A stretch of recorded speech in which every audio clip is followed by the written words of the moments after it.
thank you for doing this. We're going to do a little post-Camino Q&A. We've been following you on your journey, and so we know how many miles you walked and the things you saw and did, but I think this will get more into the spiritual side of why you went. So if you could just give us like a little recap about what drew you to the Camino. Right. So it had been, wow, this is mid-July, so 11 months ago now. Kind of minding my own business, and I don't know, just kind of one of these things came out of my gut, was like, just like walk the Camino. And like, okay. And so that started a 9-month process with Nancy and me, starting to go through all the preparation process and stuff like that. And so one of the funny things, and this may come later in our conversation, but a full month into the walk, a young man by the name of Ellis, who I think was doing the Camino for similar reasons as me, he asked, well, why are you doing the Camino? And I said, well, I felt like Jesus told me to go walk Camino. And then he says, he goes, did he tell you why he wanted you to walk the Camino? And that thought had not entered my mind. To this day, I don't think I would have thought that question if he hadn't. And then 2 days later, someone else asked me the same question. I'm like, that's fantastic. So I was having a little conversation with the Lord about that, and so I feel like I got a little bit on that, and I can share that a little bit later. But anyway, so I felt like it was he wanted me to go walk, and a lot of, for me, the instantaneous piece was with silence and solitude. As you know, and the church family here knows, I've been kind of talking about that a little bit over the last few years. So that thought really attracted me, and so that was good to be able to just be with the Lord and then see, you know, it's not a metric thing, like, okay, you got to tell me 10 things before I'm done. One of the nice things is, because a lot of times with the Camino, people are, you know, their lives are wrecked. They've had a physical thing, or they've lost a job, or spouse, or some kind of thing. And so it was nice to be able to walk in a place where I like my life, I like my wife, and so able to go from a perspective of just, hey, here am I, kind of like Samuel said to the Lord. So that was the spiritual thing, and to see what he have. And then what actually ended up happening a lot was on just getting a chance to be away. I'm going to use the word detachment in its best possible use, because detachment can be not a great thing. So in the best use of that word, the chance to get away, because I think partly with having been dual vocation for a long time, it was really nice to just kind of maybe unplug is a better word, to have a temporary time of unplugging. That really resonated with me as I was walking it. But it started as I think the Lord wants me to do it, and then our daughter had done it 10 years before, and she had told us about it, but I didn't get it at all. Whatever she told me, it went from like, great, you're on a trip to Europe, Right, you're backpacking. Right, and so that was the genesis of the whole idea there. So, was the intention to always be to do it alone, or was there a possibility in the beginning that either Nancy would join you, or even Katie or Jonathan or somebody would do it with you the whole way, or was your like, nope, the Lord wants me to do this alone? So Nancy's feet are not great, so if she was if her feet were good, I think there's a chance we might have done it together. But since she's been kind of wrestling with that for a while, it was pretty much, that's probably not going to happen. So it was pretty much going on my own. Right. So was there like a specific question or a burden or a prayer or anything that you carried going into the Camino? Like you think like, this is the reason I'm doing it, and sometimes the Lord does change the reason, but was there something on your heart that you were like, this is why I need to do it now? Not so much a burden per se, although I carried an item to cruise to Faro, which we'll probably talk about a little bit later. I think that more of the driving piece to it would have been, and it's interesting that we're doing this interview today, because as of today, I outlived my dad and his dad. So today's idea, so that for me a big drive, it was like, I don't know how long I'm going to live, right? My dad died at 65 and 10 months, and my grandfather about the same. On the Anderson side, the other side's done a little bit better. So I'm like, I got it. And so in terms of time, he was like, I got to go now. There's who's to say I'm going to be around next year and able to walk or whatever. So that's pretty fascinating. We're having this conversation like right now. So, Goosebumps. yeah. So that was a, you know, I don't know if people. I just know if you're younger and you watch this stuff, you go, yeah. But when you get to like now that I'm an old fart, it's that you're like, oh, that's kind of a meaningful thing, you know, at least. So so that kind of drove me to like do it now. So what did you hope that God would do in you before you started? Oh. Not just physically, but inside you to prepare you. Good question. So I spent a lot of time on the physical preparation for the backpack. I mean, this is a good friend there, friend. But you had to have the limit. So a lot of it was around what do you need and all that kind of thing. I did pray some about like the interior design piece there. Well, that's not the phrase I was using at the time before the Camino. I think just being open to, because there's there's the side where you're alone, and then there's a side where you're with people. So you got this interesting interaction that goes on there. So I didn't necessarily have anything specific. It was more like I just want to be open to, you got something to, I just want to be there and available to, you know, maybe I'll get a chance to share Christ with somebody on the Camino maybe, but mostly it was just I just want to be available and open. So not anything specific around questions to be answered or that kind of thing, which is kind of nice because I know one young South Korean woman, she's the one that told me that this is a heart. You know, she goes, like, here's this. I don't know if you can see, against my shirt now. So she goes, there's a heart. And I'm like, what? We had a South Korean foreign exchange student. He didn't tell me about that. Anyway. But she's a graphic designer, and she knows her job's getting wiped out by AI. And so her Camino was, I got to find another vocation. And I go, that's actually kind of a lot of pressure. I mean, she was very friendly and you know, she could speak English and Korean and Spanish, just nailed it, you know. So she should go into being a translator somewhere. But anyway, so I didn't have that kind of pressure on like, you know, we gotta move or we gotta do this or change life circumstance. So thankfully, I'm kind of glad because that's kind of pressure when you're like, I gotta know. One guy I met, Jan, he was the Dutch guy I'll tell you about later, but you know, his girlfriend breaks up with him while he's on the Camino, and you know, yeah. Well, when you leave yourself open too, that can be just as terrifying or exciting, I think, too, and because then you don't know what he's gonna do and how he's gonna work, and so that is exciting. So how has walking day after day affected your prayer life? So it's the part that's impacting me at the moment is not so much the actual walking, it's when. Because by nature, I'm not a morning person. I can get up. I used to work swing shift, and you know, so I can work. I'm not like Matt, right? So I mean, I can, but I don't. So the fact you had to get going pretty much before sunrise, which was about 6:30 there. So that means you're getting up at 5:30, 5:30, depending, and on the road. And so I had a chance to see the sunrise a lot. And I don't know when the last time I saw the sunrise. Couldn't tell you the last time I saw the sunrise before that, and certainly not for weeks at a time. And boy, and then I get to thinking, it's like Jesus loved the sunrise when he says, you know, he get up early. And then I always used to wonder, well, how do they get up early? Well, it's because the birds start singing an hour before the sun rises. Well, that's obvious to me now, and to those who love being outdoors, that's like, well, Anderson, you're just figuring that out. Okay, well, I've heard it, but now I've heard it, you know.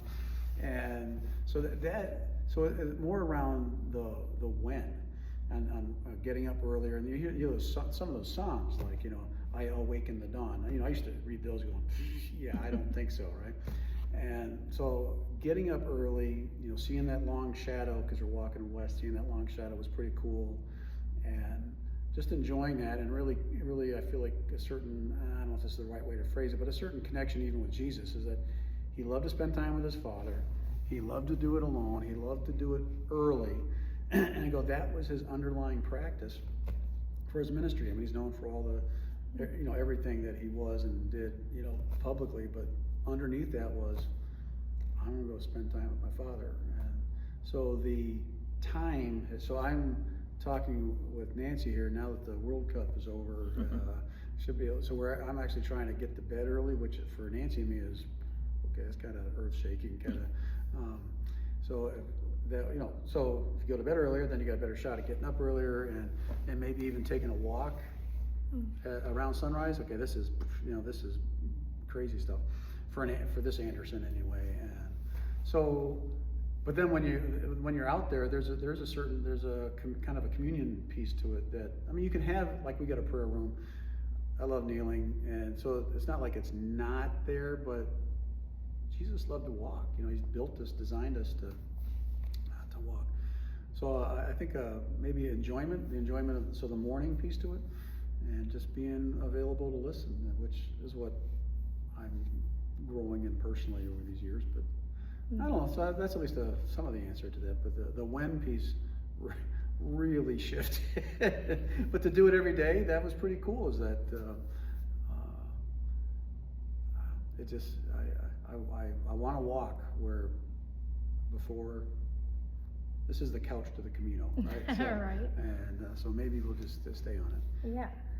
Was there any different spiritual practices that have become most important during the journey? Like, we know the silence and solitude, but was there any other pieces to that? Like, I guess you say, walking, and instead of just sitting and being, but walking and processing and talking to the Lord. But was there any other?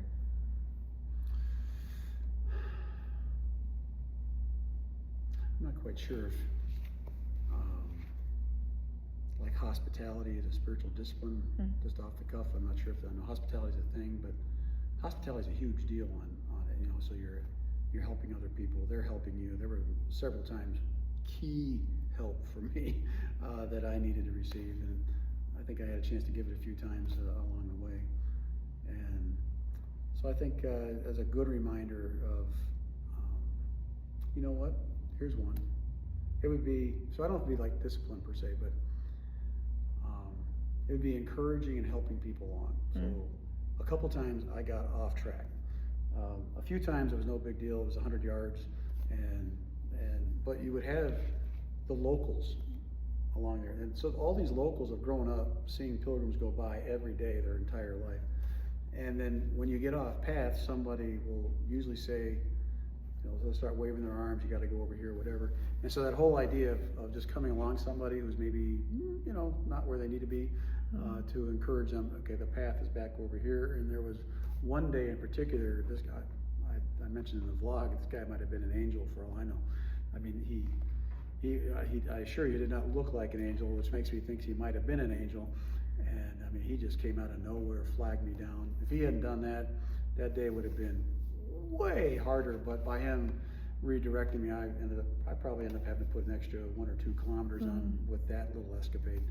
And I wasn't even trying to get off track. So the whole idea of mutual encouragement, really big deal, with each other. So that really has got me thinking, is how can I practice that more? How can I encourage the church family in terms of encouraging each other and being able to say something like maybe somebody needs to hear. A lot of people don't speak up because they're fearful of that and all that. It's like, well, then you get into developing relationships, right? It's like if you got a relationship where you can anyway, so the whole thing on relationships, community, helping people maybe come back on a path that might be more helpful is a good thing. So usually, because you're here and doing your ministry and helping and guiding everyone, so was there anyone that came along the Camino that you felt ministered to you? Yeah, actually there's several. One in particular was, he's a retiring pastor in Los Angeles. And so I was born in Los Angeles, and all these places I've lived, funny how that all comes back. So he's a retired pastor, and he feels his job is to encourage pastors. And so there's a group called CRU, C-R-U. They're a international campus ministry that I actually was involved with back in my college days. crew owns an albergue on the Camino, and they're there to especially reach out to people who are wondering what's life all about and is there a God and all that sort of stuff. So he was part of a team from California that came to help for a week. So we were walking along and I ran into him, and there's another person in the group I had met, and say he's a pastor. So Ken hears I'm a pastor, and he said, "Hey, can I walk with you?" Because for him, he wants to encourage pastors. And so we walked for 3-4 hours, had just a fantastic conversation, very encouraging. One of the nice things that it's kind of one of those things you wish wasn't true, but he's like, you're one of the few pastors I've met who's not discouraged. And so that's kind of it's an observation, right? So I'm grateful for that, but it makes me sad on the other side is that because the statistics on pastors' mental health is not great. So anyway, but he was one of they call them Camino angels. Really enjoyed, and I hope we get out to California and LA. We got some relatives there, and so next time we're there, I'm definitely tracking him down. And God, Perfect. yeah, that was fun. So some lessons from the road. So what has the Camino taught you about dependence? Dependence. It's a big deal.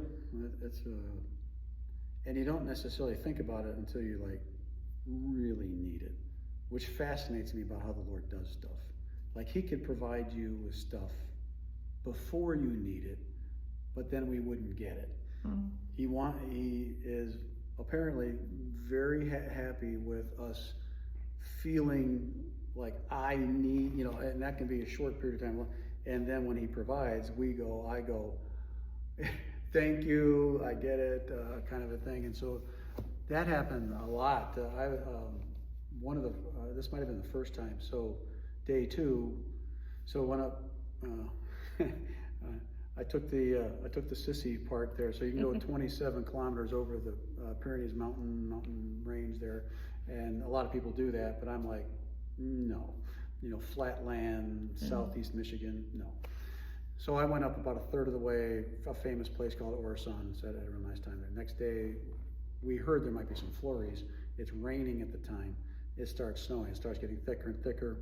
And, I picked the time slot to go specifically to avoid snow and heat waves. That was the reason I picked that mid-May to June.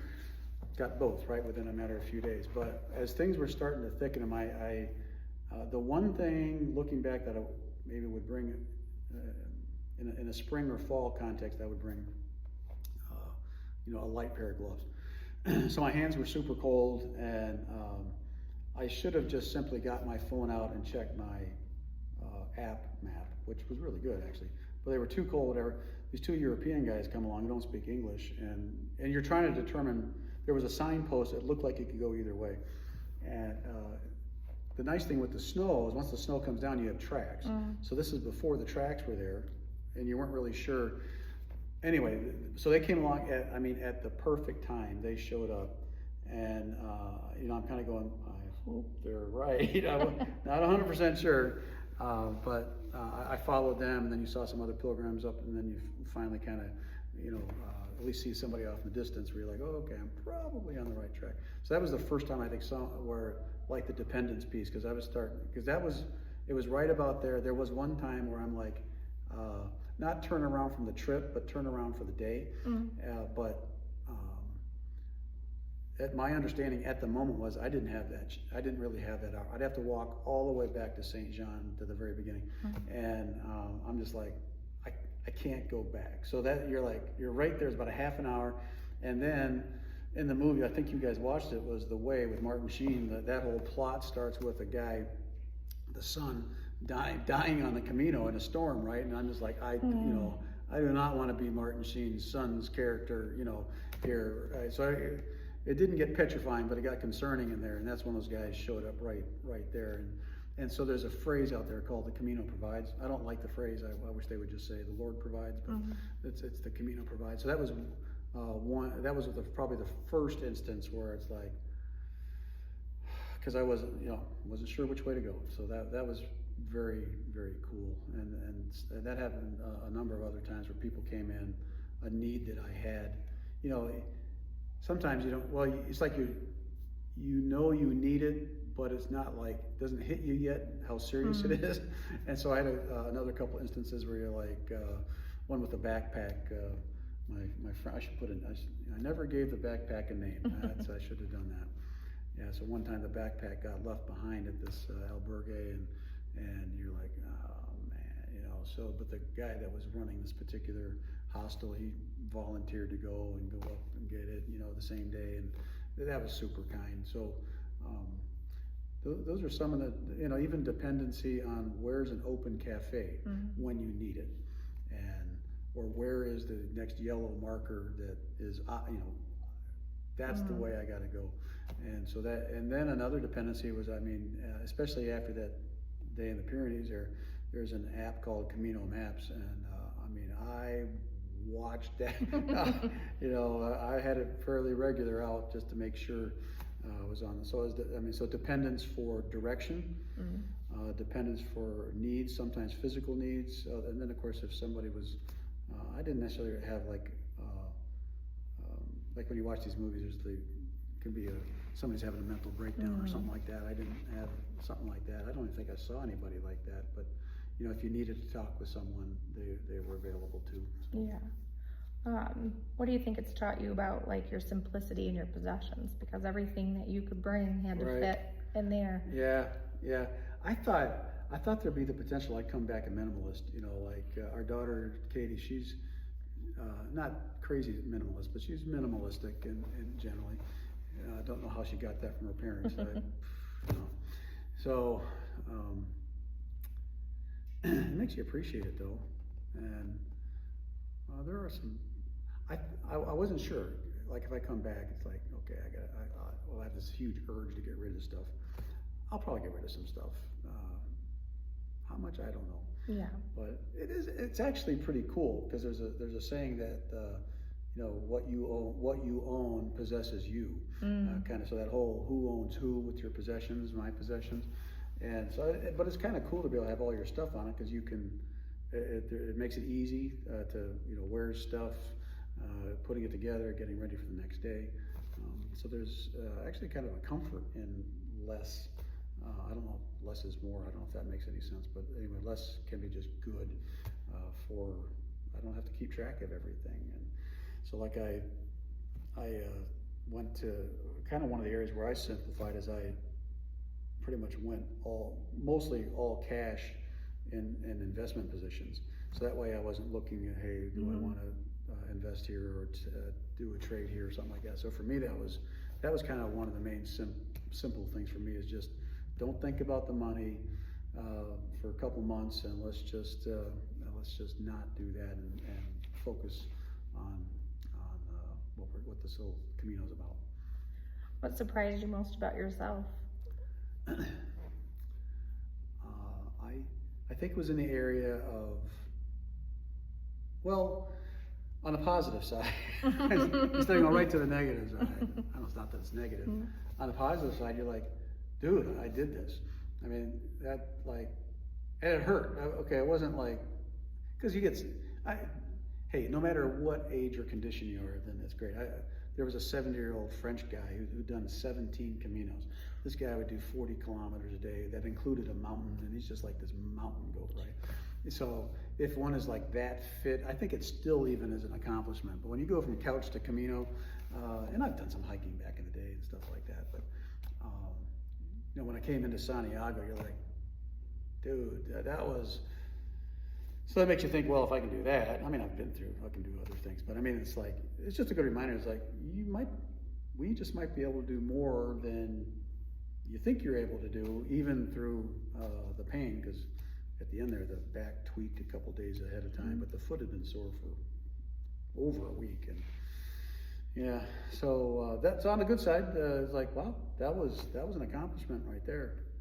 By my calculation, I think this is right. I don't know for sure, but it's around 383 miles. So you can round it up to 400 or whatever. But, yeah. You go, wow, that was okay. So that was cool. It's like, okay, I can. Yeah. I can do it. Will I do it again? I don't know, but I can. On the downside, I I don't know if this is an observation or how I want to describe it, but it's like I was sad that I didn't do the journaling and I didn't take the time. But you're tired, you're tired. You got to put your feet up for a couple hours. Basically, you got to track down the sock you lost in the drain, and then you got to eat, and then you're talking with people. It's not so you have to go. So I was sad, disappointed on that part of it. Another piece to it, I actually kind of saw. Well, okay. So I guess it's like even the patterns that happen in just normal day life can happen there too. You're like, oh man, even though I meant to do that, I didn't. Doesn't mean it's a failure or anything like that. It's just like I was looking forward to those times that didn't happen. So I don't know. I'm not sure what that says exactly, but yeah. Anyway. I think your vlogging though helped kind of replace some of that. Yeah, there were some places where I had a chance to share some learnings along the way. What was that one? That was pretty funny. Yeah, there were several there actually that were good. It was more like a video diary than maybe a handwritten one. It was. I mean, like a good thing is that I'm open to the idea of meeting an irritating person and can have a great conversation. That was awesome with Max, and I mean, to walk into that and see him, sometimes people, when they're annoyed by somebody, they won't talk to them or they'll ignore them or whatever, and just that turned it around. And I think he would, if he was nearby, I think he'd visit me and I'd visit him, and so that part's good. Is on the relationship side. Another is that I can talk with just about anybody. Is that, especially having born in California, Colorado, Missouri, Massachusetts, Virginia, Midwest, and all this. I can relate with a wide range of people, and so I have some great conversations with people, and so that was good affirmation. I don't know if that was a new learning or not, but because I love meeting people from other countries, but even in the States too, was fun. Yeah, so that's a start. There's probably more to be said on that. Did you ever question, why am I here? I think I can honestly say no. I didn't get so distraught or whatever where it got like seriously, when can I get on a bus to get out of here? It didn't get to that point. So I'm grateful. Good. I'm grateful for that. So you dealt with, you vlogged about some physical pain and fatigue and things like that, and that kind of had to change your direction when you got towards the end. And that, how did that all just mentally and emotionally, like how'd you have to process that?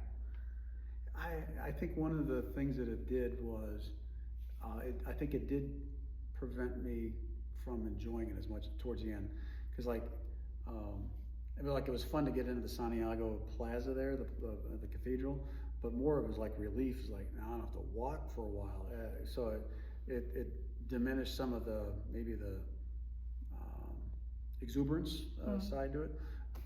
So that it also changed some plans, because there were a couple of options to go, but it was going to be an extra few kilometers, and it was like, I'm not walking one step more than so there's a couple places I didn't go to that I would have liked to have gone.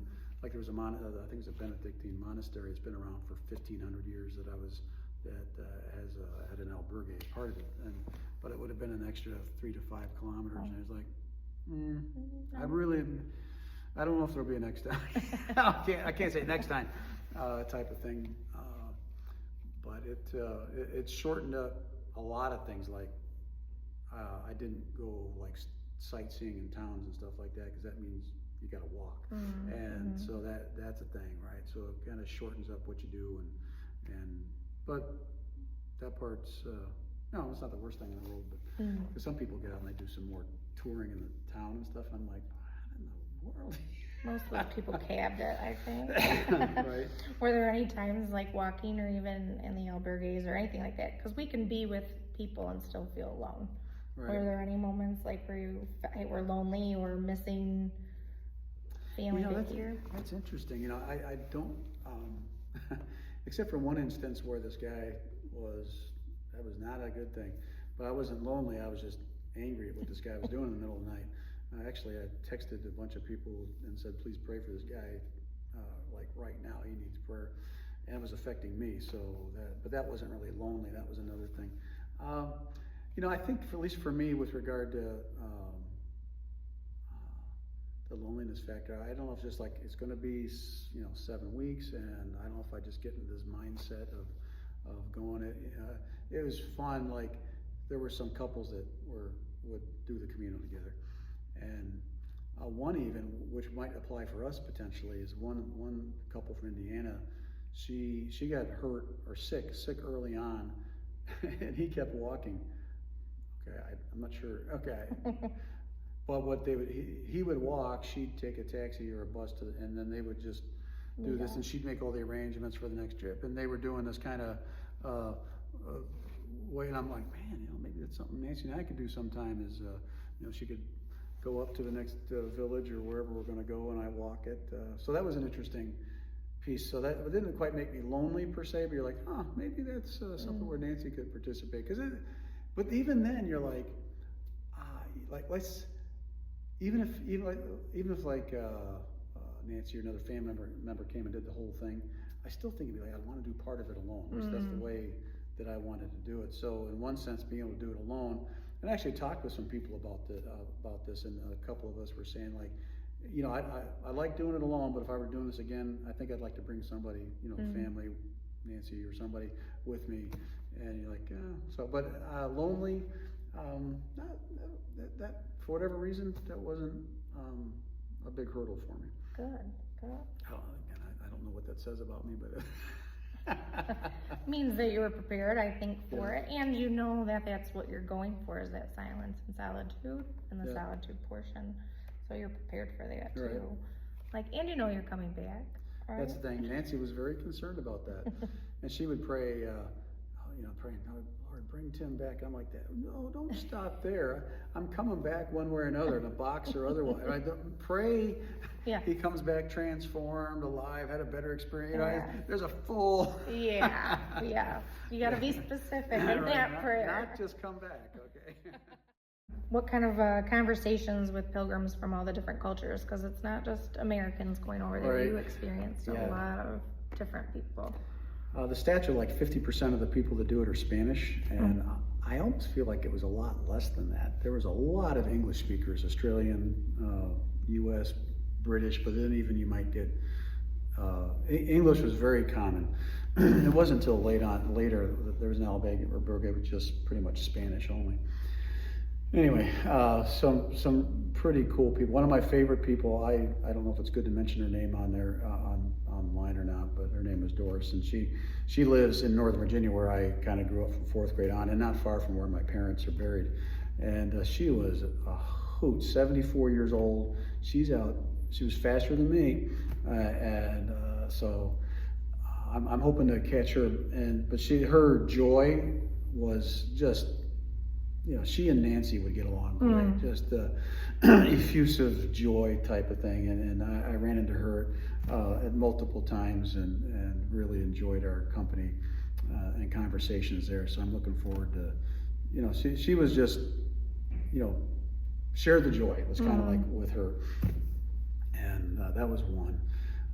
Ran into Jan. So I think I mentioned Jan earlier. So he was the guy from, he was from the Netherlands, and so I ran into a handful of people that were walking 2,000 kilometers, and most of them were Dutch. That's where that one vlog said, if you ain't Dutch, you ain't much. And you're like, what is up with these guys?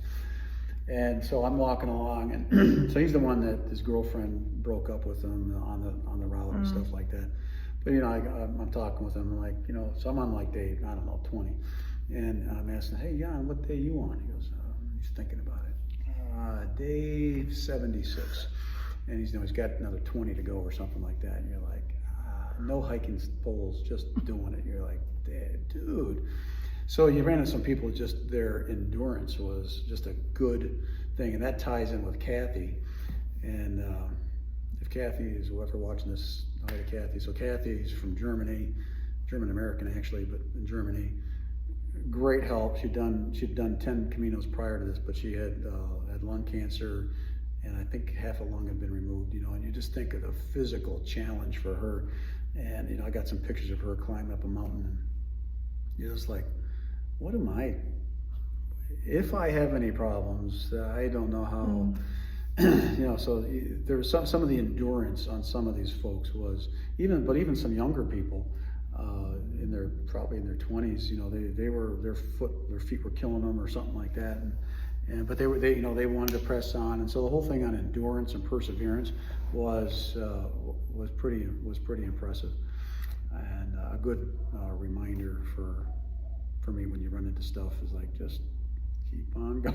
Right. It's inspiring. Right, it is, right. So that was awesome.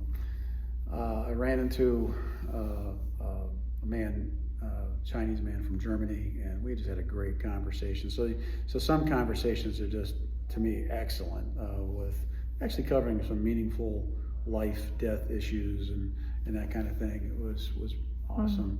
One young Danish woman, not Danish? No, Dutch. So we're at this tea in this one town just before Cruz de Ferro, and the priest was from Togo, and so he was not your average Spanish-looking person. He was awesome though. And so anyway, they're sharing some stories, and I just go something like, "Oh, that's amazing," or something like that, and the Dutch woman, she goes, "Oh, you're from America." This was before we'd introduced ourselves, and I'm like, "How do you know?" She goes, "Oh, you Americans are just so exuberant or whatever, something like that. You're not reserved like we are," something like that. And I thought, that's interesting. And then later that same day, so there's like a cookie type of thing, and it's a tea. So I don't know why. I'm dipping my cookie in the tea. I don't know why. And so she looks at me and goes, "Are you English?"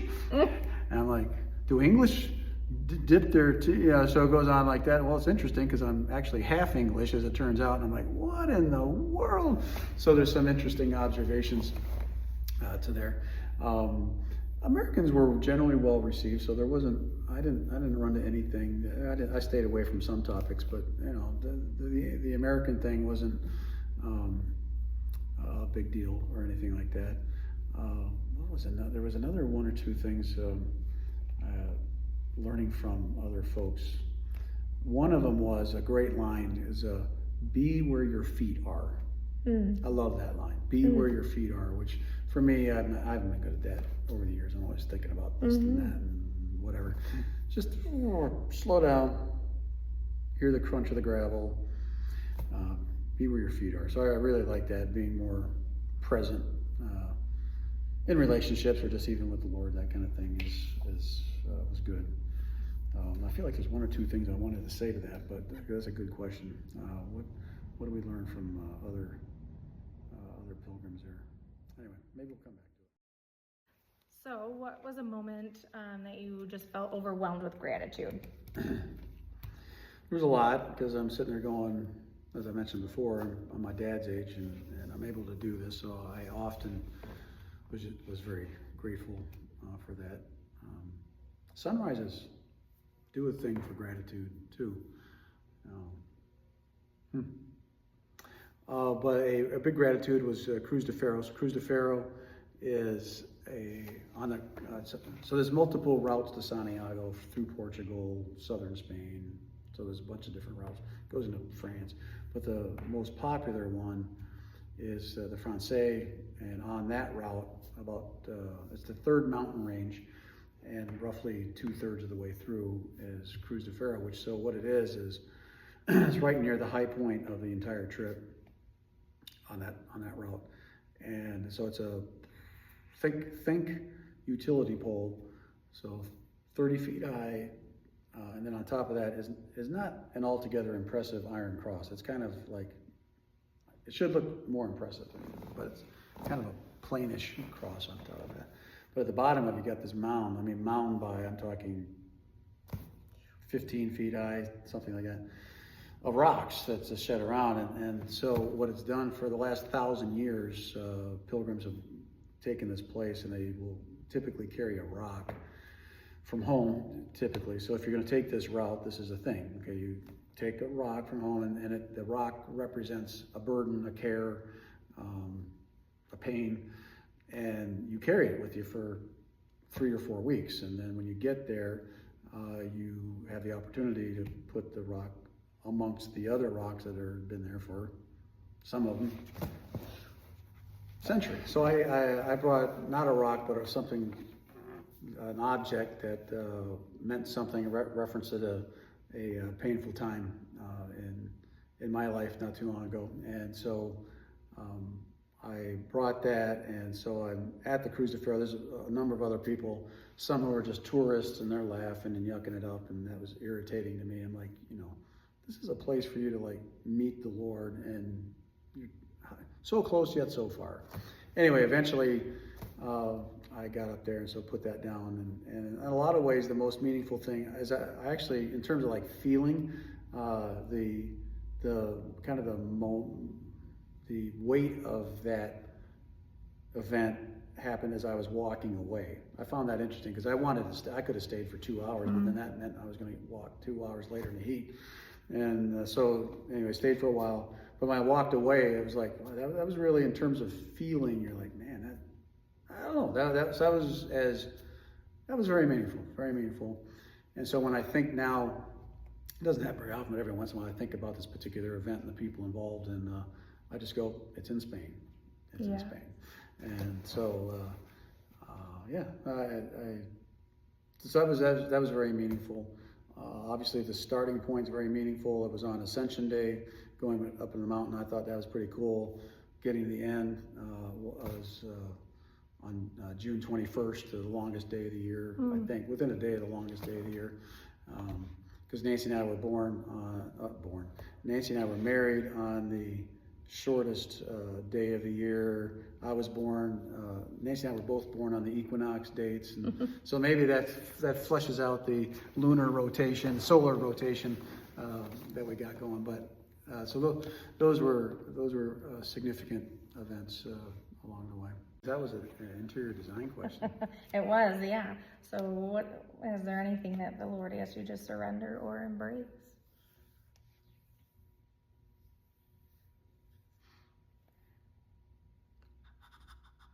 Thinking of one thing, is that it? Huh. It's more around giving up watching British television from 10 to midnight and just go to bed. Yeah. Okay, just go to bed. Surrender. So I haven't gotten up yet out walking at 6:30 when the sun comes up yet. I want to though. So that would be those are kind of two things correlated. Give up.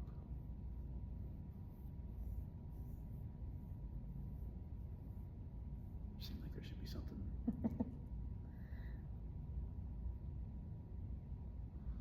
That's my current answer to the question. Yeah. That's my current answer. Is there anything else I gave? Maybe that'll be a comeback tour. Right. Maybe that's something he's going to still be answering for you. Right. Yeah. So you kind of hobbled into Santiago. Yeah. So reaching there, what did it mean to you? It is impressive when you come in there, and because there's most of the time there's a bad guy playing bagpipe, the third bagpipe, second at that point. So you hear that, and you've seen videos on it. If you watch any of these videos, that's what they show you walking in.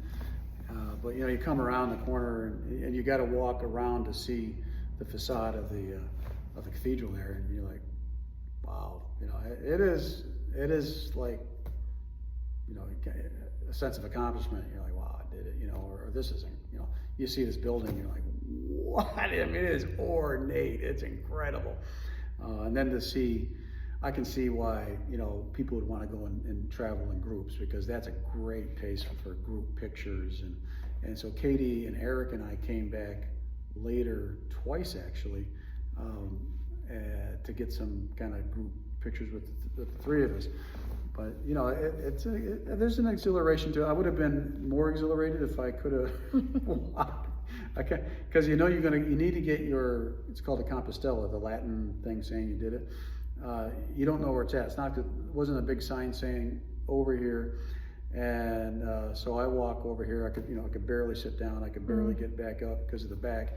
And eventually, oh, it's over there. Of course, it's across the whole stinking plaza, and you got to go down. But it is a meaningful thing. But part of it for me, that wasn't my goal.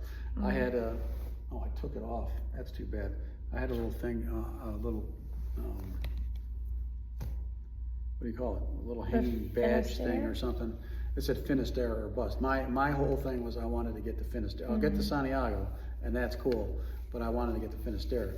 And so when we made it there a week or so later, that was really cool. I feel like I have I don't know, kind of a weird way to say it, a certain bond with James, the Apostle James now, because I don't really care if his bones are in this cathedral or not, but I think there's a really good chance he did go to northwest Spain when Jesus said go to the ends of the earth, and Finisterre was known at the time, and it means the end of the earth. So I think there's a likelihood. There was like 10 years between Pentecost and him being killed by Herod, and so he had the time to get there and come back, and so I just go, this guy James, I mean, to take the gospel to the ends of the earth. And then as it turned, to get this, I don't know if this was a phrase at the time James went, but now it is. That western coast of Spain, it's called Costa de Muerte, which is coast of death, because there's so many shipwrecks.